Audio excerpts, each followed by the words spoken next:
ಸೃಷ್ಟ್ವಾ ಪುರಾಣಿ ವಿವಿಧಾನ್ಯಜಯಾತ್ಮಶಕ್ತ್ಯಾ ವೃಕ್ಷಾನ್ ಸರೀಸೃಪ ಪಶೂನ್ ಖಗದಂಶಮತ್ಸ್ಯಾನ್ ತೈಸ್ತೈರತುಷ್ಟಹೃದಯಃ ಪುರುಷಂ ವಿಧಾಯ ಬ್ರಹ್ಮಾವಬೋಧಧಿಷಣಂ ಮುದಮಾವದೇವಃ. ಮಹಾಭಾರತದ ಆಶ್ವಮೇಧಿಕ ಪರ್ವದಲ್ಲಿ ಈ 16 ಅಥವಾ 17ನೇ ಒಂದು ಅಧ್ಯಾಯದಲ್ಲಿ ಏನೊಂದು ಸಿಂಹಾವಲೋಕನ, ಆತ್ಮಾವಲೋಕನ, ಈ ಸಿದ್ಧ ಪುರುಷ ಒಬ್ಬ ಮಾಡಿಕೊಂಡದ್ದು, ಅದನ್ನಾತ ಕಶ್ಯಪ ಎಂಬ ಬ್ರಾಹ್ಮಣನಿಗೆ ಹೇಳಿದ್ದು, ಅದನ್ನೆಲ್ಲವನ್ನೂ ಕೂಡ ನಾವು ನೋಡ್ತಿದ್ದೇವೆ. ಪ್ರತಿಯೊಬ್ಬನು ಕೂಡ ತನ್ನ ಜೀವನದಲ್ಲಿ ಮಾಡಿಕೊಳ್ಳಬೇಕಾದಂತಹ ಒಂದು ಆತ್ಮಾವಲೋಕನ. ನಾನು ಎಲ್ಲಿದ್ದೇನೆ, ಎಲ್ಲಿಂದ ಬಂದೆ, ಮುಂದೆ ಹೋಗುವುದೆಲ್ಲಿಗೆ, ಇದೆಲ್ಲವನ್ನು ಕೂಡ ಮನುಷ್ಯ ಮನನ ಮಾಡಬೇಕು. ಕೇವಲ ಬಾಹ್ಯ ಪ್ರಚೋದನೆಗಳಿಗೆ ಆತ ಬಲಿಯಾಗಿ ಬದುಕ್ತಾ ಮುಂದುವರಿಬಾರದು. ಯಾಕೆಂದ್ರೆ ಭಾಗವತ ಹೇಳುವಂತೆ ಭಗವಂತ ನಾನಾ ಥರದ ಜೀವಿಗಳನ್ನು ಸೃಷ್ಟಿಸಿದ. ವೃಕ್ಷಗಳನ್ನ, ಹಾವು ಹಲ್ಲಿಗಳನ್ನ, ಪಕ್ಷಿ, ಹಕ್ಕಿ, ಮೀನು, ನೊಣ ಎಲ್ಲವನ್ನೂ ಸೃಷ್ಟಿಸಿದ. ಅವಕ್ಕೆಲ್ಲದಕ್ಕೂ ಕೂಡ ಅಗಾಧವಾದ ಶಕ್ತಿ ಇದೆ. ಒಂದಕ್ಕೆ ಯಾವುದಕ್ಕೂ ಚುರುಕಾದಂತಹ ಮೂಗಿನ ಶಕ್ತಿ, ಮತ್ತೊಂದಕ್ಕೆ ನೋಡುವ ಶಕ್ತಿ, ಓಡುವ ಶಕ್ತಿ, ದೈಹಿಕ ಶಕ್ತಿ, ನೆನಪಿನ ಶಕ್ತಿ, ಹೀಗೆಲ್ಲವೂ ಕೂಡ ಪ್ರತಿಯೊಂದಕ್ಕೂ ಅದ್ಭುತವಾದದ್ದಿದೆ. ಆದರೆ ಅವುಗಳು ಯಾವುಗಳನ್ನು ಸೃಷ್ಟಿಸಿದ್ರೂ ಕೂಡ ಈ ಸೃಷ್ಟಿಕರ್ತನಿಗೆ ಸಮಾಧಾನ ಆಗಲಿಲ್ಲ. ಈ ಮನುಷ್ಯನನ್ನ ಸೃಷ್ಟಿಸಿದ ಪರಬ್ರಹ್ಮವನ್ನು ತಿಳಿಯುವಂತಹ ಶಕ್ತಿ ಇರುವಂತಹವನು ಈ ಮನುಷ್ಯ ಮಾತ್ರ. ಅವನನ್ನು ಸೃಷ್ಟಿಸಿದ ಮೇಲೆ ಆ ಪರಬ್ರಹ್ಮನಿಗೆ ಸಮಾಧಾನ ಆಯಿತು, ಸೃಷ್ಟಿಕರ್ತನಿಗೆ ಸಮಾಧಾನ ಆಯಿತು ಅಂತ ಹೇಳ್ತದೆ ಭಾಗವತ. ಹಾಗೆ ನಾವು ಯಾವುದ್ಯಾವುದೋ ಜೀವಿಗಳಾಗಿ ಈ ಹಿಂದೆ ಹುಟ್ಟಿರುವ ಸಾಧ್ಯತೆ ಇದೆ. ನಾವೆಲ್ಲರೂ ಕೂಡ ನಿರ್ದಿಷ್ಟವಾಗಿ ಯಾವ ಜನ್ಮದಲ್ಲಿ ಹೇಗೆ ಹುಟ್ಟಿದ್ದೆವು ಅಂತ ಗೊತ್ತಿಲ್ಲ. ಆದರೆ ನಾನಾ ಥರದ ಯೋನಿಗಳಲ್ಲಿ ನಾವು ಹುಟ್ಟಿದ್ದಂತೂ ಹೌದು. ಮನುಷ್ಯ ಸಾಧನೆಗಾಗಿ ವಿಶೇಷ ಪ್ರಯತ್ನ ಮಾಡದೆ ಹೋದ್ರೆ ಈ ಸಿಕ್ಕಂತಹ ಮನುಷ್ಯ ದೇಹವು ಕೂಡ ವ್ಯರ್ಥ ಆಗಿ ಹೋಗ್ತದೆ. ಭಾಗವತ ತಾತ್ಪರ್ಯದಲ್ಲಿ 3ನೇ ಸ್ಕಂದದ 11ನೇ ಅಧ್ಯಾಯ ಅಲ್ಲಿ 19ನೇ ಶ್ಲೋಕ ಮೈತ್ರೇಯರು ವಿದುರನಿಗೆ ಹೇಳಿದಂತಹ ಒಂದು ಭಾಗ ಇದೆ. ಈ ವೃಕ್ಷ ಮೊದಲಾದವುಗಳು ಪ್ರಾಯ ಪರೋಪಕಾರಕ್ಕಾಗಿಯೇ ಬದುಕುವಂಥವು.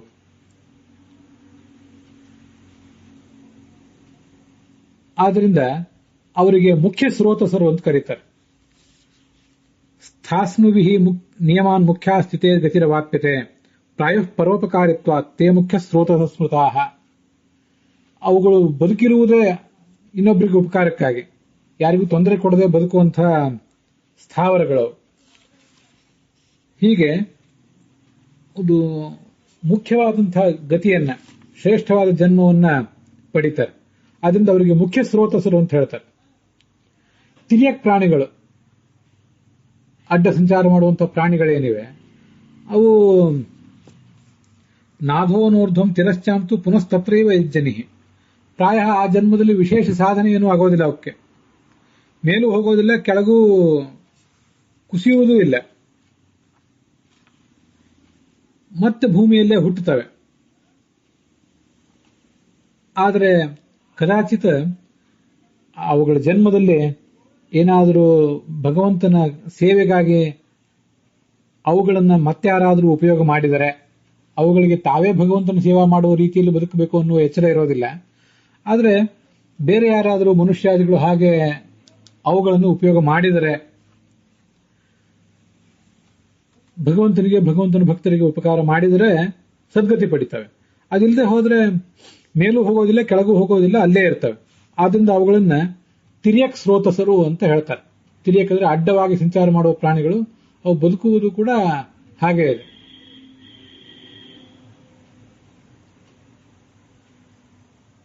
ಮತ್ತೆ ಈ ಮನುಷ್ಯರೇನಿದ್ದಾರಲ್ಲ, ಪ್ರಾಯೋಧೋಗಮನಂ ಯಸ್ಮಾತ್ ಪ್ರಯತ್ನೇನ ವಿನಾ ಭವೇತ್ ಅರ್ವಾಕ್ ಸ್ರೋತಸೆ ಇತ್ಯೇವ ಮಾನುಷಾಃ ಪರಿಕೀರ್ತಿತಾಃ.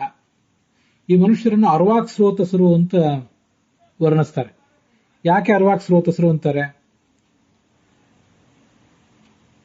ಭಗವಂತನ ಆರಾಧನೆಗಾಗಿ, ಭಗವಂತನ ಭಕ್ತರ ಆರಾಧನೆಗಾಗಿ ಏನು ಪ್ರಯತ್ನ ಪಡದೆ ಸಾಮಾನ್ಯವಾಗಿ ಹೆಚ್ಚಿನ ಮನುಷ್ಯರ ಜೀವನ ಹೀಗಿರ್ತದೆ. ಅವರು ಮತ್ತೆ ನರಕಾದಿಗಳಿಗೆ ಹೋಗುವಂತ ಪ್ರಸಂಗ ಬರ್ತದೆ. ಆದ್ರಿಂದ ಅವರನ್ನ ಅರ್ವಾಕ್ ಸ್ರೋತಸರು ಅಂದ್ರೆ ಕೆಳಗೆ ಹೋಗುವಂತ ಸ್ರೋತಸರು ಅಂತ ಹೇಳ್ತಾರೆ. ದೇವತೆಗಳು ನಿಯಮಾದ್ ಊರ್ಧ್ವಗಂತಾರ, ಮೇಲ್ಮುಖವಾಗಿ ಸಂಚಾರ ಮಾಡುವವರು. ಅವರ ಗ್ರಾಫ್ ಒಟ್ಟಾರೆ ಮೇಲ್ಮುಖವಾಗೇ ಇರ್ತದೆ. ಆದ್ರಿಂದ ಅವರನ್ನು ಊರ್ಧ್ವ ಸ್ರೋತಸರು ಅಂತ ಹೇಳ್ತಾರೆ.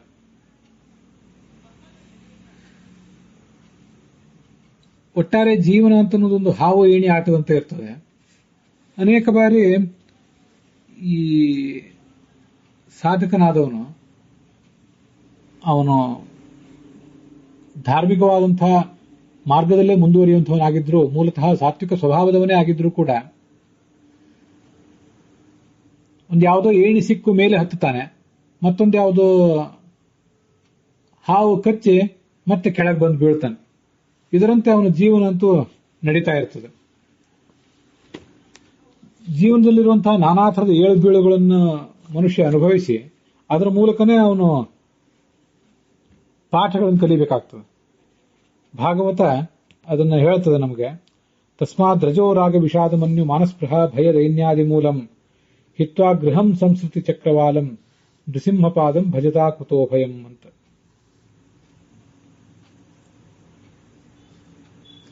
ಈ ಸಂಸಾರ ಅಂತನ್ನುವುದೇ ನಾನಾ ಥರದ ವಿಷಾದ, ದುಃಖ, ದುರಭಿಮಾನ ಇತ್ಯಾದಿಗಳಿಗೆ ಕಾರಣ ಆಗುವಂಥದ್ದೇ ಇದು.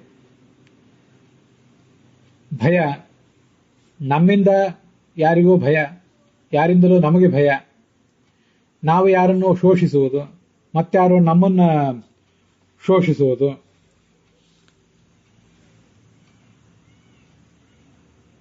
ನಾನಾ ಥರದ ದುರಾಸೆಗಳು, ಇವುಗಳೆಲ್ಲದಕ್ಕೂ ಮೂಲವೇ ಈ ಸಂಸಾರ ಅಂತಂದ್ರೆ. ದುಃಖ, ಸುಖ ಇತ್ಯಾದಿ ಎಲ್ಲವೂ ಇದೆ, ವಿಷಾದ ಇದೆ. ಆದ್ರಿಂದ ಈ ಸಂಸಾರದ ಗೊಡವೆಯನ್ನು ಬಿಟ್ಟು ಭಗವಂತನ ಪಾದವನ್ನು, ನರಸಿಂಹರೂಪಿಯಾದ ಭಗವಂತನ ಪಾದವನ್ನ ಮನುಷ್ಯ ಆರಾಧನೆ ಮಾಡಬೇಕು. ಅದರಿಂದ ಎಲ್ಲ ಥರದ ಈ ಒತ್ತಡಗಳನ್ನೆಲ್ಲ ಕಳ್ಕೊಂಡು, ಈ ದುರ್ಗುಣಗಳಿಗೆ ಬಲಿಯಾಗುವುದನ್ನ ತಪ್ಪಿಸಿಕೊಂಡು, ದುರ್ಗತಿಗೆ ಬಲಿಯಾಗುವುದನ್ನು ತಪ್ಪಿಸಿಕೊಂಡು ಆತ ಸದ್ಗತಿಯನ್ನು ಪಡೆಯಬಹುದು ಅಂತ ಹೇಳ್ತದೆ ಭಾಗವತ. ಆ ಸಿದ್ಧಪುರುಷ ಆ ಅಧ್ಯಾಯದಲ್ಲಿ ಹೇಳುವಂತೆ ಅನೇಕ ಬಾರಿ ಪ್ರಿಯರಾದವರನ್ನು ಕಳ್ಕೊಂಡೆವು, ಅಪ್ರಿಯರಾದವರೇ ನಮಗೆ ಸಂಪರ್ಕಕ್ಕೆ ಬಂದರು. ಅವಮಾನಾಹ ಸುಕಷ್ಟಾಶ್ಚ ರಾಜಿತಃ ಸ್ವಜನಾತ್ ತಥಾ. ನಾನಾ ಥರದ ಅವಮಾನಗಳನ್ನ ಸಮಾಜದಲ್ಲಿ ನಾವೆಲ್ಲ ಎದುರಿಸಿದ್ದೇವೆ, ಸಮಾಜದಿಂದ ಎದುರಿಸಿದ್ದೇವೆ, ರಾಜರಿಂದ, ಬಲಿಷ್ಠರಿಂದ ಎದುರಿಸಿದ್ದೇವೆ, ಸ್ವಜನರಿಂದ ಎದುರಿಸಿದ್ದೇವೆ. ಡೊಂಕುಬಾಲದ ನಾಯಕರೇ ನೀವೇನು ಊಟವ ಮಾಡಿದಿರಿ ಅಂತ ದಾಸರು ಆ ಒಂದು ನಾಯಿಯನ್ನು ಕೇಳುವುದೇನಿದೆಯಲ್ಲ, ಅದು ಈ ಸಂಸಾರದಲ್ಲಿರುವಂತಹ ಡೊಂಕು ಬಾಲ, ಯಾವತ್ತೂ ತಿದ್ದಿಕೊಳ್ಳದ ಸ್ವಭಾವ ನಮ್ಮದು. ಅಂತ ನಾಯಕರು ನಾವೇ ಆಗಿದ್ದೇವೆ. ನಾವು ಹೇಗೆ ಬದುಕ್ತಾ ಇದ್ದೇವೆ? ಔಪಸ್ಥ್ಯ ಜೈಫ್ಯ ಕಾರ್ಪಣ್ಯಾತ್ ಗೃಹಪಾಲಾಯದೇ ಜನಃ ಅಂತ ಭಾಗವತ ಹೇಳ್ತದೆ. ಅದರ ಆಧಾರದಿಂದಲೇ ದಾಸರು ಡೊಂಕು ಬಾಲದ ನಾಯಕರೇ ನೀವೇನು ಊಟವು ಮಾಡಿದಿರಿ ಅಂತ ಕೇಳಿದ್ದು. ಮನುಷ್ಯನಿಗಿರುವಂತಹ ಎರಡು ಪ್ರಧಾನ ಪ್ರೇರಣೆಗಳು, ಅವನನ್ನು ಎಲ್ಲಾ ಕೆಲಸಕ್ಕೂ ತೊಡಗಿಸುವಂಥದ್ದು, ಒಂದು ಜಿಹ್ವಾ ಅಂದ್ರೆ ನಾಲಿಗೆ, ಹೊಟ್ಟೆಪಾಡಿಗಾಗಿ ಆತ ಮಾಡುವಂತಹ ಕೆಲಸಗಳು. ಇನ್ನೊಂದು ಉಪಸ್ಥ ಅಂದ್ರೆ ಮನುಷ್ಯನ ಉಪಸ್ಥೇಂದ್ರಿಯ, ಗಂಡಾಗ್ಲಿ ಹೆಣ್ಣಾಗ್ಲಿ ತಾನು ಹೆಣ್ಣು ಗಂಡಿನ ಜೊತೆಗೆ ಗಂಡು ಹೆಣ್ಣಿನ ಜೊತೆಗೆ ಬದುಕಬೇಕು ಅನ್ನುವಂಥ ತೀರಾ ಬೇಸಿಕ್ ಆದಂಥ ಒಂದು ಇನ್ಸ್ಟಿಂಕ್ಟ್ ಏನಿದೆ, ಆ ಇನ್ಸ್ಟಿಂಕ್ಟಿನ ಪ್ರೇರಣೆಗೊಳಗಾಗಿ ತಾನು ತನ್ನದೇ ಆದಂತಹ ಒಂದು ಕುಟುಂಬ, ತನ್ನದೇ ಆದಂತಹ ಒಂದು ಕೇಂದ್ರ, ಇದನ್ನೆಲ್ಲ ಕಟ್ಟಿಕೊಳ್ಬೇಕು.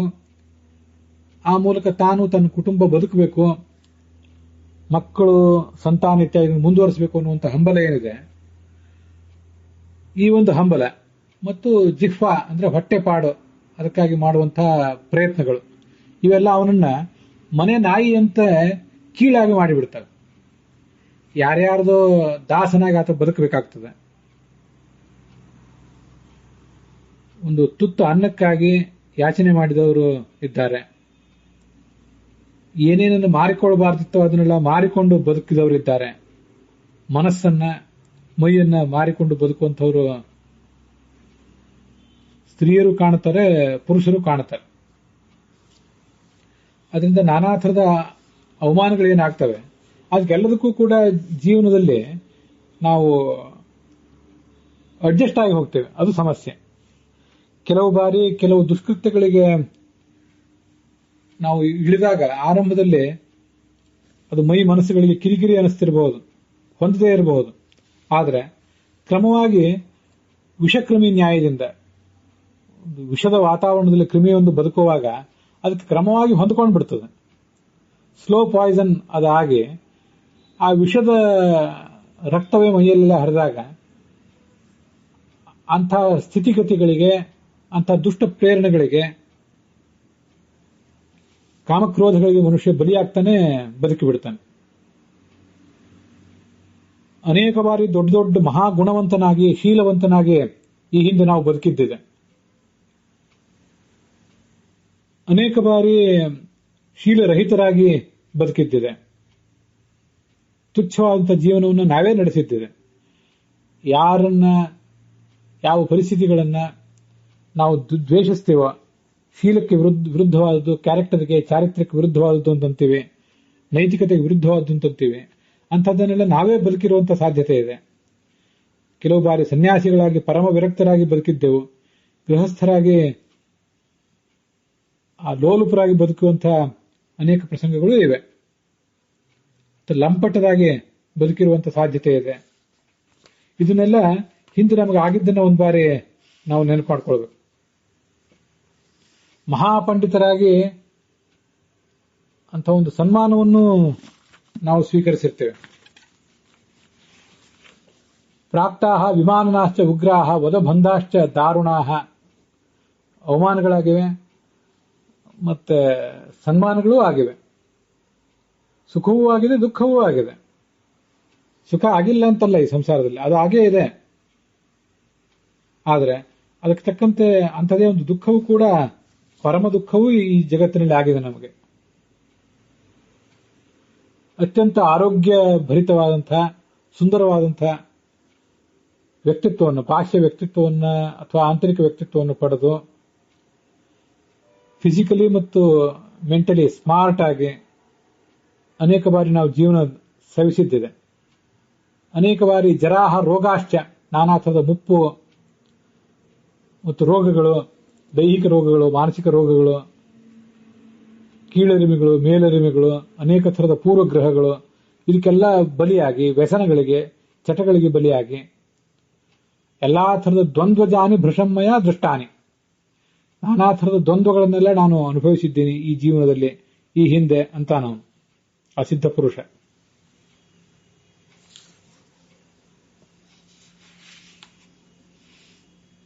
ಅನೇಕ ಬಾರಿ ತೀರಾ ಹುಚ್ಚನೇ ಆಗಿ ಬೀದಿಯಲ್ಲಿ ತಿರುಗಾಡುವಂಥ ಪ್ರಸಂಗವೂ ನಮಗೆ ಬಂದಿದ್ದಿರಬಹುದು. ಇದೆಲ್ಲ ಹೇಗೆ, ಯಾಕೆ ಈ ತರ ಮನುಷ್ಯನಿಗಾಗ್ತದೆ? ಹಿಂದೆ ಅದೆಲ್ಲ ಆಗಿರುವ ಸಾಧ್ಯತೆ ನಮಗಿದೆ ಅಂತನ್ನೋದನ್ನು ನಾವು ತಿಳ್ಕೊಳ್ಬೇಕು. ಯಾವ ಒಂದು ಉತ್ತಮವಾದಂತಹ ಹಂತದಲ್ಲಿ ನಾವು ಇವತ್ತಿದ್ದೇವೆ ಅಂತ ತಿಳ್ಕೊಂಡಿದ್ದೇವೆ, ಜನರು ಕೂಡ, ಸುತ್ತಮುತ್ತಲಿನ ಜನ ಕೂಡ ಒಂದು ಉತ್ತಮವಾದಂತಹ ಹಂತದಲ್ಲಿ ನಾವಿದ್ದೇವೆ ಅಂತ ನಮ್ಮನ್ನೇನು ಪರಿಗಣನೆ ಮಾಡ್ತಾರೆ. ಆದರೆ ಈ ಹಿಂದೆ ನಾವು ಏನೇನು ಆಗಿದ್ದೆವು ಏನೇನಾಗಿರುವ ಸಾಧ್ಯತೆ ಇದೆ, ಯಾವ್ಯಾವ ಏಣಿಗಳನ್ನು ಏರಿ ನಾವಿಲ್ಲಿಗೆ ಬಂದಿದ್ದೇವೆ ಅನ್ನುವುದೆಲ್ಲ ನಮ್ಮ ಸುತ್ತಮುತ್ತಲು ಇವತ್ತು ಅನೇಕರೇನಿದ್ದಾರೆ ಅಂಥದ್ದು ಅವರಲ್ಲಿ ಯಾವ ಕೀಳು ಇದೆ, ಅವರಲ್ಲಿ ಯಾವುದು ತುಚ್ಛವಾದದ್ದಿದೆ, ಅದೆಲ್ಲ ನಮ್ಮ ಜೀವಮಾನದಲ್ಲೂ ಕೂಡ, ನಮ್ಮ ಗತ ಜೀವನಗಳಲ್ಲೂ ಕೂಡ ಆಗಿ ಹೋಗಿದ್ದಿದೆ ಅನ್ನೋದನ್ನು ತಂದುಕೊಂಡ್ರೆ ಒಂದು ಸಮಚಿತ್ತತೆ ಬರ್ತದೆ ಮನುಷ್ಯನಿಗೆ.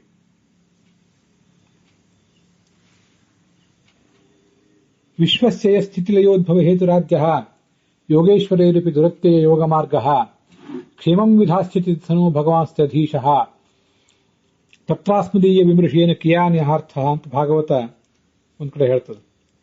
ಇಡೀ ಜಗತ್ತಿನ ಕ್ರಿಮಿಕೀಟಾದಿ ಜಗತ್ತುಗಳು, ನಾನು ಕಳೆದ ದಿವಸ ಹೇಳಿದೆ, ದೊಡ್ಡ ದೊಡ್ಡ ಪ್ರಾಣಿಗಳು, ಪಕ್ಷಿಗಳು, ದನಕರುಗಳು, ಇವುಗಳ ಯೋಗಕ್ಷೇಮವನ್ನು ನಾವೊಂದಿಷ್ಟು ನೋಡ್ಕೊಳ್ತೇವೆ. ನಾಗರಿಕ ಸಮಾಜಗಳು, ಸರ್ಕಾರಗಳು ನೋಡ್ಕೊಳ್ತವೆ. ತೀರಾ ನಮ್ಮ ಸಣ್ಣ ಕಣ್ಣಿಗೆ ಕಾಣದಂತಹ ಸೂಕ್ಷ್ಮ ಜೀವಿಗಳಿವೆ, ಇರುವೆ ಕ್ರಿಮಿಕೀಟಾದಿಗಳಿವೆ. ಅವುಗಳ ಯೋಗಕ್ಷೇಮವನ್ನು ನಾವೆಷ್ಟು ನೋಡ್ಕೊಳ್ಳಿಕ್ಕೆ ಸಾಧ್ಯ? ಯಾವ ಸರ್ಕಾರ ನೋಡ್ಲಿಕ್ಕೆ ಸಾಧ್ಯ? ಯಾವ ವ್ಯವಸ್ಥೆಯನ್ನು ಅವುಗಳಿಗೆ ನಾವು ಪರಿಕಲ್ಪಿಸ್ಲಿಕ್ಕೆ ಸಾಧ್ಯ? ಆದರೆ ಅವೆಲ್ಲವನ್ನು ಅಂಥ ಎಲ್ಲ ಸೃಷ್ಟಿಯನ್ನು ಮಾಡಿದಂತಹ ಭಗವಂತ, ನಮ್ಮನ್ನು ಸೃಷ್ಟಿಸಿದ ಭಗವಂತನೇ ಆ ಸಣ್ಣ ಸಣ್ಣ ಕ್ರಿಮಿಕೀಟಗಳನ್ನು ಸೃಷ್ಟಿಸಿದ್ದಾನೆ. ನಮ್ಮ ಕಣ್ಣಿಗೆ ಕಾಣದೇ ಇರುವಂತಹ ಕ್ರಿಮಿಕೀಟಗಳನ್ನು ಅವನೇ ಸೃಷ್ಟಿಸಿದ್ದಾನೆ. ನಮ್ಮ ಸ್ಥೂಲ ಕಣ್ಣಿಗೆ ಕಾಣುವಂತಹ ಮಹಾ ತಿಮಿಂಗಿಲಗಳನ್ನ, ಆನೆ ಅಂತ ದೊಡ್ಡ ದೊಡ್ಡ ಪ್ರಾಣಿಗಳನ್ನ, ಸೃಷ್ಟಿಯ ಕೇಂದ್ರ ಅಂತ ನಾವೇನು ನಮ್ಮನ್ನು ನಾವು ಭ್ರಮಿಸಿದ್ದೀವಿ ಮನುಷ್ಯರು, ನಮ್ಮೆಲ್ಲರನ್ನೂ ಅವನೇ ಸೃಷ್ಟಿಸಿದ್ದಾನೆ, ಪಾಲಿಸಿದ್ದಾನೆ. ಲಯೋದ್ಭವ ಹೇತು ರಾಜ್ಯ, ಅವುಗಳನ್ನು ಸೃಷ್ಟಿಸಿದ್ದಾನೆ, ಪಾಲಿಸಿದ್ದಾನೆ ಮತ್ತು ನಾಶಪಡಿಸಿದ್ದಾನೆ. ದೊಡ್ಡ ದೊಡ್ಡ ಯೋಗೀಶ್ವರರು ಅವನು ನೋಡ್ಲಿಕ್ಕೆ ಸಾಧ್ಯ ಇಲ್ಲ. ಕ್ಷೇಮಂ ವಿಧಾಸ್ಥಿತಿ ಸನೋ ಭಗವಾನ್ಸ್ತ್ಯಧೀಶಃ, ಅವನು ನಮ್ಮ ಕ್ಷೇಮವನ್ನು ಯಾವತ್ತೂ ಕೂಡ ಮಾಡಿದ್ದಾನೆ. ನಮ್ಮ ಕ್ಷೇಮಕ್ಕೆ ಅವನೇ ಕಾರಣ ಆಗಿದ್ದಾನೆ. ಯೋಗಕ್ಷೇಮವನ್ನು ಅವನು ನೋಡ್ಕೊಂಡಿದ್ದಾನೆ. ತ್ಯಧೀಶಃ, ಸತ್ವರಜ ಗುಣ ಮತ್ತೆ ಗುಣ, ರಜೋಗುಣ, ತಮೋಗುಣಗಳಿಗೆ ಅವನೇ ನಿಯಾಮಕ. ತತ್ರ ಅಸ್ಮದೀಯ ವಿಮೃಶೇನ ಕಿಯಾನಿಹಾರ್ಥ, ನಮ್ಮಂಥವರು ಕ್ಷುದ್ರರಾದವರು, ಹಿಂದು ಗೊತ್ತಿಲ್ಲ ಮುಂದು ಗೊತ್ತಿಲ್ಲದಂತಹ ದುರ್ಬಲರು ಏನು ವಿಮರ್ಶೆ ಮಾಡುವುದಿದೆ? ಈ ಜೀವಮಾನದಲ್ಲಿ ಬಹಳ ದೊಡ್ಡ ಪ್ರಯತ್ನ ನಾವು ಮಾಡ್ತೇವೆ ನಮ್ಮ ಯೋಗಕ್ಷೇಮಕ್ಕಾಗಿ, ಇನ್ನೊಬ್ಬರ ಯೋಗಕ್ಷೇಮಕ್ಕಾಗಿ ಅಂತ. ನಾವು ಏನನ್ನ ವಿಮರ್ಶೆ ಮಾಡ್ಲಿಕ್ಕೆ ಸಾಧ್ಯ? ಏನು ಕಾಳಜಿ ವಹಿಸ್ಲಿಕ್ಕೆ ಸಾಧ್ಯ? ಏನು ಮುನ್ನೆಚ್ಚರಿಕೆ ವಹಿಸ್ಲಿಕ್ಕೆ ಸಾಧ್ಯ? ಆ ಎಲ್ಲದರ ಮೂಲಕ ಏನು ದುರಹಂಕಾರ ಪಡ್ಲಿಕ್ಕೆ ಸಾಧ್ಯ? ನಮಗೆ ಎಲ್ಲದರಿಂದ ಬರುವುದು, ಬಹಳ ದೊಡ್ಡದಾಗಿ ಬರುವುದು ಅಂದ್ರೆ ಅಹಂಕಾರ. ನಾವಿಷ್ಟೆಲ್ಲ ಮಾಡ್ತಾ ಇದ್ದೇವೆ, ನಮ್ಮ ಜವಾಬ್ದಾರಿ ಇಷ್ಟು ದೊಡ್ಡದಿದೆ ಅಂತ ಹೇಳಿ. ಹಾಗೆ ನಾವು ನಮ್ಮನ್ನ ಬೆಳೆಸ್ಕೊಂಡಿದ್ದೇವೆ, ಸುತ್ತಮುತ್ತಲಿನ ಸಮಾಜ ಕೂಡ ನಮ್ಮನ್ನು ಬೆಳೆಸಿದೆ. ವಸ್ತುತಃ ಆ ಭಗವಂತನ ಕೈಯಲ್ಲಿ ನಮ್ಮ ಯೋಗಕ್ಷೇಮದ ಹೊಣೆ ಇರುವಾಗ ನಾವೇನನ್ನು ಮಾಡುವುದು ಸಾಧ್ಯ ಇದೆ? ಅಜಾಮೇಕಾಂ ಲೋಹಿತ ಶುಕ್ಲ ಕೃಷ್ಣಾಂ ಬಫೀಃ ಪ್ರಜಾ ಸಜಮಾನಾಂ ಸ್ವರೂಪಾಃ ಅಜೋಹ್ಯೇಕೋ ಜುಷಮಾಣೋನುಸೇತೆ ಜಹಾತ್ಯೇನಾಂ ಭುಕ್ತ ಭೋಗಾಮಜೋನ್ಯಃ ಅಂತ ಶ್ವೇತಾಶ್ವತರ ಉಪನಿಷತ್ತಿನ ಒಂದು ಮಾತು ಕೇಳಿ ಬರ್ತದೆ. ಇದೊಂದು ಹೆಣ್ಣು ಆಡು ಅಜ, ಲೋಹಿತ ಶುಕ್ಲ ಕೃಷ್ಣಾಂ, ಕೆಂಬಣ್ಣ, ಕಪ್ಪು ಬಣ್ಣ, ಬಿಳಿ ಬಣ್ಣ ಅದಕ್ಕಿವೆ. ಬಫೀ ಪ್ರಜಾಹ ಸಜಮಾನಾಂ ಸ್ವರೂಪಾಹ, ಅಂಥದೇ ಅನೇಕ ಥರದ ಪ್ರಾಣಿಗಳನ್ನ, ಅದು ಮರಿಗಳನ್ನು ಹೆರ್ತಾ ಇದೆ, ಎಷ್ಟೋ ಕಾಲದಿಂದ ಹೆರ್ತಾನೇ ಇದೆ. ಅಜೋಹ್ಯೇಕೋ ಜುಷಮಾಣೋನು ಸೇತೆ ಅಂತ ಆ ಹೆಣ್ಣು ಆಡನ್ನ ಒಂದು ಗಂಡು ಆಡು ಯಾವತ್ತೂ ಹಿಂಬಾಲಿಸ್ತಾ ಇದೆ. ತಾನು ಆ ಹೆಣ್ಣು ಆಡಿನ ಜೊತೆಗೆ ಸುಖ ಪಡಬೇಕು ಅಂತ ಹೋಗ್ತದೆ. ಆದರೆ ಜಹಾತ್ಯೇನ ಭುಕ್ತ ಭೋಗ ಮಜೋನ್ಯ, ಒಂದು ಬೇರೆ ಮತ್ತೊಂದು ಗಂಡು ಆಡಿದೆ, ಅದು ಮಾತ್ರ ಈ ಹೆಣ್ಣು ಆಡಿನ ಗೊಡವೆ ನನಗೆ ಬೇಡ ಅಂತ ಹೇಳಿ ದೂರ ಹೋಗಿಬಿಟ್ಟಿದೆ. ಅದು ದೂರ ಹೋಗಿ ಶಾಂತಚಿತ್ತವಾಗಿ ಸುಖವಾಗಿದೆ. ಈ ಮೊದಲಿನ ಆಡಿಗೆ, ಗಂಡ ಆಡಿಗೆ ಆ ಹೆಣ್ಣು ಆಡಿನ ಗೊಡವೆಯನ್ನು ಬಿಟ್ಟು ಅದನ್ನು ಮರೆತು ಬದುಕುವುದು ಆಗ್ತಾ ಇಲ್ಲ. ಯಾವುದದು ಆಡು?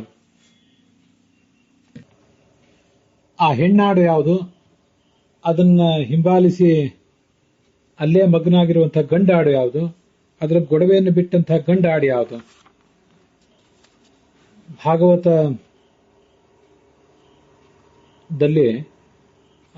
ಯಯಾತಿ ಆ ಆಡಿನ ಹಾಡನ್ನ ಹಾಡ್ತಾನೆ. ಅಲ್ಲಿ ಕುರಿ ಬಗ್ಗೆ ಹೇಳ್ತಾನ. ಬಸ್ತ ಏಕೋ ವನೇ ಕಶ್ಚಿತ್ ವಿಜನೆ ಪ್ರಿಯಮಾತ್ಮನಃ. ಒಂದು ಹೋತ, ಒಂದು ಕುರಿ ಕಾಡಿನಲ್ಲಿ ಸಂಚಾರ ಮಾಡ್ತಾ ಇತ್ತು. ಆ ಒಂದು ಕಾಡಿನ ಬಾವಿಯಲ್ಲಿ ಬಿದ್ದಂತಹ ಒಂದು ಮೇಕೆಯನ್ನು ಅದು ನೋಡಿತ್ತು. ಆ ಹೆಣ್ಣನ್ನು ಇದು ನೋಡಿತ್ತು. ಆ ಹೆಣ್ಣನ್ನು ಮೇಲೆ ಎತ್ತೋದು ಹೇಗೆ ಅಂತ ಆಲೋಚನೆ ಮಾಡಿ ಏನೇನೋ ಪ್ರಯತ್ನ ಮಾಡಿ ಆ ಮೇಕೆಯನ್ನ ಈ ಹೋತ ಮೇಲೆತ್ತಿತ್ತು.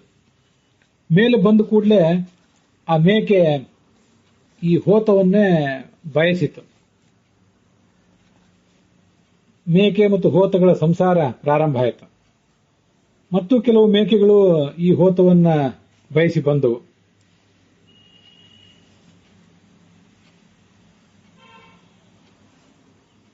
ತಯಾವೃತಂ ಸಮುದ್ವೀಕ್ಷ್ಯ ಬಹ್ವ್ಯಃ ಅಜಾಹ ಕಾಂತಕಾಮಿನೀ. ಇನ್ನು ಕೆಲವು ಅಜಾಗಳು ಕೂಡ ಅಲ್ಲಿ ಬಂದವು.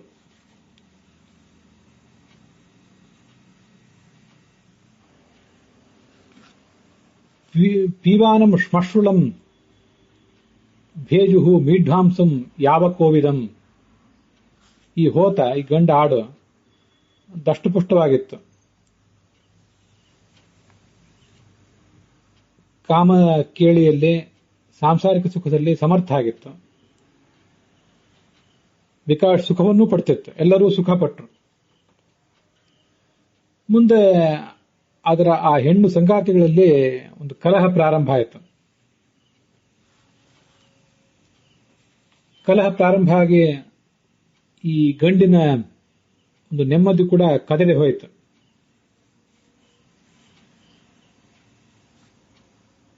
ತಥಾಹಂ ಕೃಪಣಃ ಸುಭ್ರೂತ್ ಭವತ್ಯಾಹ ಪ್ರೇಮಯಂತ್ರಿತಃ ಆತ್ಮಾನಂ ನಾಭಿಜಾನಾಮಿ ಮೋಹಿತಸ್ತವ ಮಾಯೆಯ. ಯಾವುದದು? ಬಾವಿಯಲ್ಲಿ ಬಿದ್ದ ಮೇಕೆ ಯಾವುದು? ಈ ಹೋತ ಯಾವುದು? ಅವನು ಹೇಳ್ತಾನೆ, ಆ ಯಯಾತಿ, ನಾನೇ ಆ ಗಂಡ ಆಡು. ಬಾವಿಯಲ್ಲಿ ಬಿದ್ದಂಥವಳು ನೀನು ದೇವಯಾನಿ. ನಿನ್ನನ್ನು ಮೋಹಿಸಿ, ನೀನು ನನ್ನನ್ನು ಮೋಹಿಸಿ ಪರಸ್ಪರ ಮೈ ಮರೆತೆವು.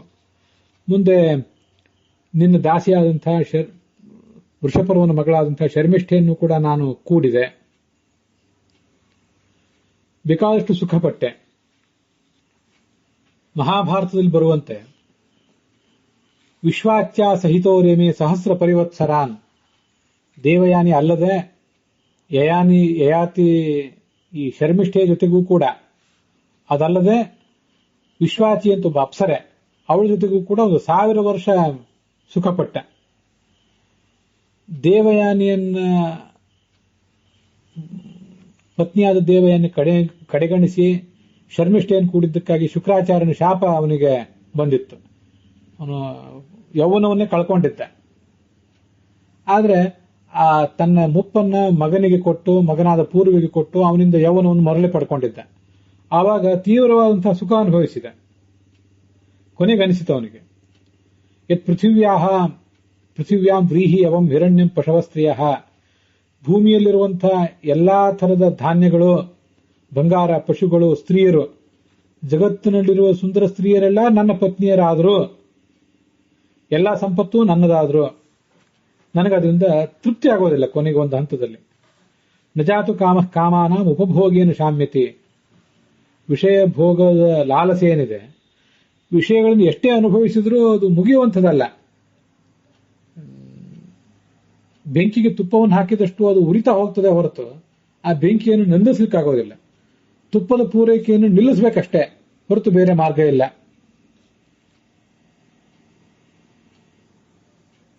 ಯಾ ದುಸ್ತ್ಯಜಾ ದುರ್ಮತಿವಿಹಿ ಯಾ ಯತೋ ಯಾ ನ ಜೀರ್ಯತೆ ಜೀರ್ಯತೋ ಯಾ ನ ಜೀರ್ಯತೆ ಯಾಂ ತೃಷ್ಣಾಂ ದುಃಖ ನಿವಹಾಂ ಶರ್ಮಕಾಮೋ ಧೃತಂ ತ್ಯಜೇತ್.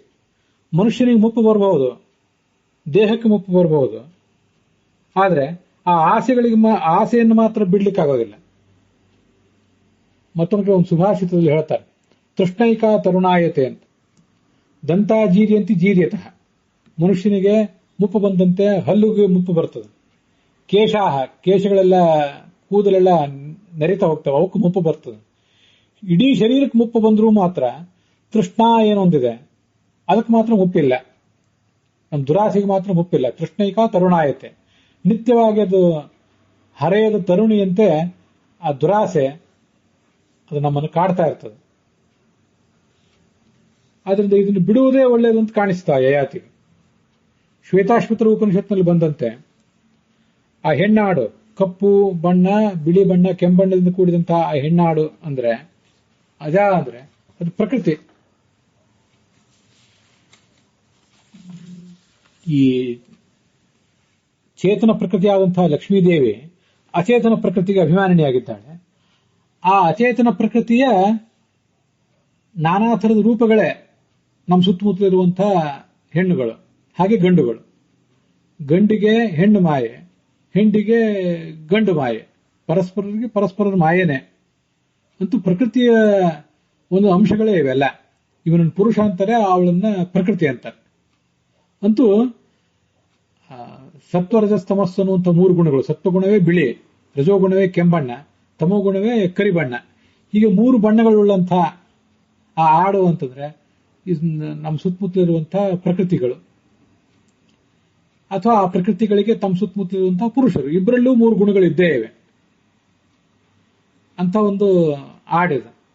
ಅದು ಪ್ರಕೃತಿ ಪುರುಷರ ಸಮಾಗಮ ಆದಾಗೆಲ್ಲ, ಸಂಸಾರ ಮುಂದುವರೆದಾಗೆಲ್ಲ, ಅದು ಎಲ್ಲೇ ಮುಂದುವರಿಯಲಿ, ಮನುಷ್ಯರ ನಡುವೆ ಒಂದು ದಾಂಪತ್ಯ ಆಗಲಿ, ಮನುಷ್ಯರ ನಡುವೆ ಮಿಲನ ಆಗಲಿ, ಪ್ರಾಣಿಗಳ ನಡುವೆ ಆಗಲಿ, ಹಕ್ಕಿಗಳ ನಡುವೆ ಆಗಲಿ, ಮೀನುಗಳ ನಡುವೆ ಆಗಲಿ, ಕಣ್ಣಿಗೆ ಕಾಣದ ಕ್ರಿಮಿಕೀಟಗಳ ನಡುವೆ ಆಗಲಿ, ಎಲ್ಲೇ ಆದ್ರೂ ಮತ್ತೆ ಸೃಜಮಾನ ಸ್ವರೂಪಾಹ, ನಮ್ಮಂತೆ 3 ಗುಣಗಳ ಪ್ರಭಾವಕ್ಕೊಳಗಾದಂತಹ ಶರೀರದಲ್ಲಿ ಹುಟ್ಟುವಂತಹ ಜೀವಿಗಳನ್ನೇ ನಾವು ಹುಟ್ಟಿಸೋದು. ಅಂತಂಥದ್ದೇ ಪ್ರಾಣಿಗಳು. ಮನುಷ್ಯನಾದ್ರೆ ಮನುಷ್ಯ, ಮೀನಾದ್ರೆ ಮೀನು, ಹಕ್ಕಿ ಆದ್ರೆ ಹಕ್ಕಿಗಳನ್ನ, ಕ್ರಿಮಿಕೀಟಗಳಾದ್ರೆ ಕ್ರಿಮಿಕೀಟಗಳನ್ನ. ಅಂಥದ್ದೇ ಪರಂಪರೆಯನ್ನು ಮುಂದುವರಿಸ್ತೇವೆ. 3 ಗುಣಗಳ ಬಂಧನಕ್ಕೆ ನಾವು ಒಳಗಾಗಿದ್ದೇವೆ. 3 ಗುಣಗಳ ಬಂಧನಕ್ಕೆ ಒಳಗಾಗಿರುವಂಥವ್ರನ್ನೇ ಮತ್ತೆ ಈ ಜಗತ್ತಿನಲ್ಲಿ ಹುಟ್ಟಿಸ್ತಾ ಹೋಗ್ತಾ ಇದ್ದೇವೆ ನಾವು. ಅಜೋಶೇಕೋ ದುಷಮಾಣೋನು ಶೇತೆ. ಒಂದು ಗಂಡು ಆಡು ಆ ಹೆಣ್ಣು ಆಡಿನ ಬೆನ್ನು ಹತ್ತಿದೆ. ಆ ಪ್ರಕೃತಿಯ ಬೆನ್ನು ಹತ್ತಿದ್ದಾನೆ ಪುರುಷನನ್ನು ಬೆನ್ನ ಹತ್ತಿದ್ದಾಳೆ ಆ ಪ್ರಕೃತಿ. ಪರಸ್ಪರ ಹೀಗೆ ನಡೆದೇ ಇದೆ. ಜಹಾತ್ಯೇನ ಭುಕ್ತ ಭೋಗ ಅಜೋನ್ಯ. ಆದ್ರೆ ಒಬ್ಬ ಅಜ, ಒಂದು ಆಡು. ಅಜ ಅಂದ್ರೆ ಆಡು ಅಂತನೂ ಅರ್ಥ. ಜನ್ಮರಹಿತನಾದಂತಹ ಒಬ್ಬ ಅವನು ಜಹಾತ್ಯೇನ, ಈ ಪ್ರಕೃತಿಯ ಗೊಡವೇ ಬೇಡ ಅಂತ ಹೇಳಿ ದೂರದಲ್ಲಿ ಇದ್ಬಿಟ್ಟಿದ್ದಾನೆ. ಅವನೇ ಪರಮಾತ್ಮ. ಪರಮಾತ್ಮನ ಪ್ರತಿಬಿಂಬರಾದಂತಹ ಅಜ ಅಂದ್ರೆ ಜನ್ಮರಹಿತನಾದಂತಹ ಪರಮಾತ್ಮ, ಅವನ ಪ್ರತಿಬಿಂಬರಾದಂತಹ ನಾವು ಎಲ್ಲರೂ ಕೂಡ ಅವನು ಹೇಗೆ ಈ ಪ್ರಕೃತಿಯಿಂದ ವಿಮುಖನಾಗಿ ಬದುಕಿದ್ದಾನೋ ಹಾಗೆ ನಾವು ಕೂಡ ಪ್ರಕೃತಿಯಿಂದ ವಿಮುಖರಾಗಿ ಸಾಂಸಾರಿಕ ಲಾಲಸೆಗಳಿಂದ ಮುಕ್ತರಾಗಿ ಬದುಕುವುದನ್ನು ರೂಢಿ ಮಾಡಿಕೊಂಡಾಗಲೇ ನಾವು ಸುಖ. ಅದನ್ನೇ ಆ ಸಿದ್ಧ ಪುರುಷ ಹೇಳಿದ್ದು. ಕದಾಚಿತ್ ನಿರ್ವೇದಾತ್ ನಿರಾಕಾರಾಶ್ರಿತೇನ ಚ. ನಿರಾಕಾರನಾದ ಅಪ್ರಾಕೃತವಾದ ದಿವ್ಯ ಮಂಗಲ ವಿಗ್ರಹ ಇರುವಂತಹ ಭಗವಂತನಲ್ಲಿ ನಾನು ನನ್ನ ಮನಸ್ಸನ್ನಿಟ್ಟು ವೈರಾಗ್ಯದಿಂದ ಲೋಕತಂತ್ರಂ ಪರಿತ್ಯಕ್ತಂ, ಈ ಪ್ರಾಕೃತವಾದ ಈ ಪ್ರಪಂಚವನ್ನೆಲ್ಲವನ್ನೂ ಕೂಡ, ಪ್ರಾಕೃತವಾದ ಎಲ್ಲ ಸಂಬಂಧಗಳನ್ನು ಕೂಡ ನಾನು ಬಿಟ್ಟುಬಿಟ್ಟೆ. ಈ ಮಾರ್ಗದಲ್ಲಿ ನಾನು ಇವತ್ತಿದ್ದೇನೆ, ಅದೊಂದು ಸಿದ್ಧಿಯನ್ನು ಪಡೆದಿದ್ದೇನೆ ಅಂತ ಇದ್ದಾನವನು. ನಾಹಂ ಪುನರಿಹಾಗಂತ. ಮತ್ತೆ ಈ ಪ್ರಾಕೃತವಾದ ಸಂಬಂಧಗಳ ಸುಳಿವಿನಲ್ಲಿ ನಾನು ಸಿಲುಕಿ ಸಂಕಟ ಪಡುವವನಲ್ಲ. ಆ ಕಾರಣಕ್ಕಾಗಿ ನನಗಿಂಥದೊಂದು ಸಿದ್ಧಿ ಬಂದಿದೆ ಅಂತ ಹೇಳ್ಕೊತಾ ಇದ್ದಾನು. ಮನುಷ್ಯ ಆ ರೀತಿ ಬದುಕುವುದನ್ನ ಭಗವಂತ ಹೇಗೆ ಈ ಜಡವಾದ ಪ್ರಕೃತಿಯ ಪ್ರಲೋಭನೆಗೆ ಬಲಿಯಾಗದೆ ಇದ್ದಾನ, ಅವನ ಪ್ರತಿಬಿಂಬರಾದಂತಹ ನಾವು ಕೂಡ ತಮ್ ಯಥಾ ಉಪಾಸತೆ ತದೇವ ಭವತಿ ಅಂತ ಉಪನಿಷತ್ತು ಹೇಳುವಂತೆ ಭಗವಂತ ಪ್ರಾಕೃತವಾದ ಬಂಧನವಿಲ್ಲದವನು, ಜಡ ಪ್ರಕೃತಿಗೆ ಮಾರು ಹೋಗದವನು ಅಂತ ಅವನನ್ನು ಉಪಾಸನೆ ಮಾಡ್ತಾ ಹೋದ್ರೆ ಈ ಜಡವಾದ ಪ್ರಕೃತಿಯ ಬಂಧನದಿಂದ ನಾವು ಕೂಡ ದೂರ ಆಗಬಹುದು. ದೈವೀಶೇಷ ಗುಣಮಯಿ ಮಮ ಮಾಯಾ ದುರತ್ಯಯ ಮಾಮೈವ ಏವ ಪ್ರಪದ್ಯಂತೆ ಮಾಯಾಮೇತಾಂ ತರಂತಿತೆ ಅಂತ ಕೃಷ್ಣ ಗೀತಾದಲ್ಲಿ ಹೇಳುವುದು ಅದನ್ನೇ. ಗುಣಮಯಿ ಮಮ ಮಾಯಾ, ನನ್ನ ಪ್ರಕೃತಿ ಅಥವಾ ನನ್ನ ಇಚ್ಛೆ. ಇದಕ್ಕೆ 3 ಗುಣಗಳಿವೆ. ಮಮ ಮಾಯಾ ದುರತ್ಯಯ, ಇದನ್ನ ಯಾರು ಕೂಡ ದಾಟುವುದು ಸಾಧ್ಯ ಇಲ್ಲ. ಆದರೆ ಮಾಮೇವಯೇ ಪ್ರಪದ್ಯಂತೆ, ನನ್ನನ್ನು ರಕ್ಷಕನನ್ನಾಗಿ ಯಾರು ಸ್ವೀಕಾರ ಮಾಡ್ತಾರೆ ಅವರು ಈ ಮಾಯೆಯನ್ನು ದಾಟ್ತಾರೆ. ಇಲ್ಲೇ ಹೋದ್ರೆ ಬೇರೆ ಯಾರಿಗೂ ಕೂಡ ಇದನ್ನು ದಾಟಲಿಕ್ಕೆ ಸಾಧ್ಯ ಇಲ್ಲ. ಭಗವಂತನಿಂದ ವಿಮುಖರಾಗಿ ಬದುಕಿದ್ದಾದ್ರೆ, ಭಗವಂತನ ಕೃಪಾಲೇಶ ಇಲ್ಲದೇನೆ ಬದುಕುವುದಾದ್ರೆ ಅಂಥ ರಾಜಸರಿಗಾಗಲಿ ತಾಮಸರಿಗಾಗಲಿ ಈ ಜಗತ್ತಿನಿಂದ ಬಿಡುಗಡೆ ಇಲ್ಲ. ತಾಮಸರಿಗೆ ಒಂದು ಬಾರಿ ಕೊನೆಗೆ ದುರ್ಗತಿಯೇ ಆಗಿಬಿಡ್ತದೆ. ರಾಜಸರಾದವರು ಮತ್ತೆ ಇದೇ ಸುಳಿಯಲ್ಲೇ ಮುಳುಗುತ್ತಾ ತೇಲುತ್ತಾ ಒಂದಿಷ್ಟು ಸುಖ ಒಂದಿಷ್ಟು ದುಃಖ ಇದೆಲ್ಲವನ್ನು ಅನುಭವಿಸ್ತಾ ಬದುಕಬೇಕಾಗ್ತದೆ ಅನ್ನುವಂಥ ಒಂದು ಎಚ್ಚರಿಕೆ ಅಲ್ಲಿದೆ. ಆ ಸಿದ್ಧ ಪುರುಷ ಯಾವ ಒಂದು ಸೈಕೋಥೆರಪಿಯನ್ನು, ಆಟೋ ಸೈಕೋಥೆರಪಿಯನ್ನು, ಸ್ವಯಂ ಮನೋವಿಶ್ಲೇಷಣಾ ವಿಧಾನವನ್ನ ನಮಗೆ ಬಿಟ್ಟುಕೊಟ್ಟು ಹೋಗಿದ್ದಾನೆ, ಯಾವ ಒಂದು ಸ್ವಸಮ್ಮೋಹಿನಿ ವಿಧಾನವನ್ನ ನಮಗೆ ತೋರಿಸಿಕೊಟ್ಟಿದ್ದಾನೆ, ಅದನ್ನು ನಾವು ಮಾಡಿಕೊಂಡ್ರೆ ಈ ಸುಳಿಯಿಂದ ದೂರ ಹೋಗ್ಬೋದು. ಹಿತ್ವಾ ಗೃಹಂ ಸಂಸ್ಕೃತಿ ಚಕ್ರವಾಲಂ. ಈ ಸಂಸಾರ ಅಂದ್ರೆ ಇದೆಲ್ಲವೂ ಇರುವಂಥದ್ದೇ. ಇದನ್ನು ಬಿಟ್ಟು ಇಲ್ಲೇ ಬದುಕುವುದಾದ್ರೆ ಇದನ್ನು ಬಿಟ್ಟು ಬದುಕುವುದೇ ಸಾಧ್ಯ ಇಲ್ಲ. ಇವೆಲ್ಲದಕ್ಕೂ ಬಲಿಯಾಗದೆ, ಈ ಪ್ರಲೋಭನೆಗಳಿಗೆ ಬಲಿಯಾಗದೆ ಬದುಕುವುದೇ ಸಾಧ್ಯ ಇಲ್ಲ. ಈ ಪ್ರಲೋಭನೆಗಳಿಗೆ ಬಲಿಯಾಗದೆ ಬದುಕಬೇಕು ಅಂದ್ರೆ ಆ ಭಗವಂತನನ್ನು ಆಶ್ರಯಿಸಿಯೇ ಬದುಕಬೇಕು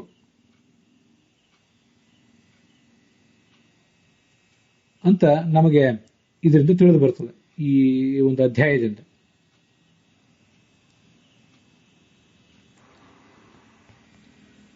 ಅಲ್ಲಿಗೆ ಈ ಭಾಗ ಸಮಾಪ್ತವಾಗಿದೆ.